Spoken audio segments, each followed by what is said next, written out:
Con i colleghi di giunta e di partito Canere e Marcato, l'assessore regionale Giampaolo Bottacin è da diverso tempo fra i più corteggiati da Forza Italia.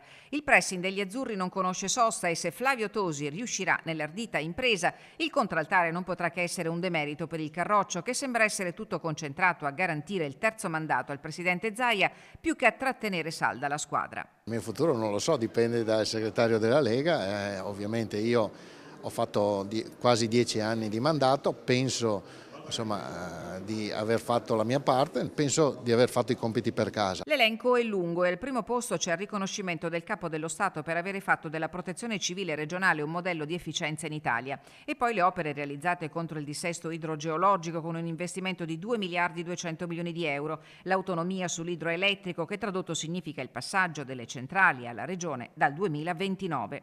Risultati che in questo particolare momento sono passati in secondo, forse terzo piano nei programmi di Via Bellerio. La raccolta firme lanciata a sostegno del terzo mandato a Luca Zaia vorrebbe una modifica della legge nazionale, cui lo stesso presidente, con norma regionale, ha voluto legare anche il destino degli assessori. Io non lo so, dalla Lega di Matteo Salvini bisognerebbe chiederlo a Matteo Salvini e a Alberto Stefani.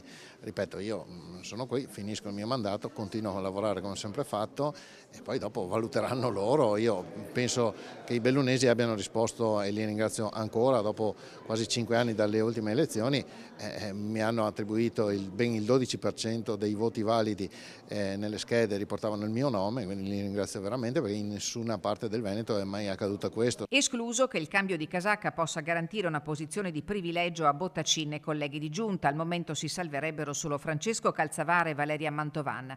Resta da capire fino a che punto la Lega è disposta a brandire la spada di Alberto da Giussano, anche correndo il rischio di rivolgerla contro se stessa. Io ho cercato di restituire la fiducia che mi hanno attribuito in questi anni, ovviamente avendo a cuore il destino dei bellunesi prima che ragionamenti politici.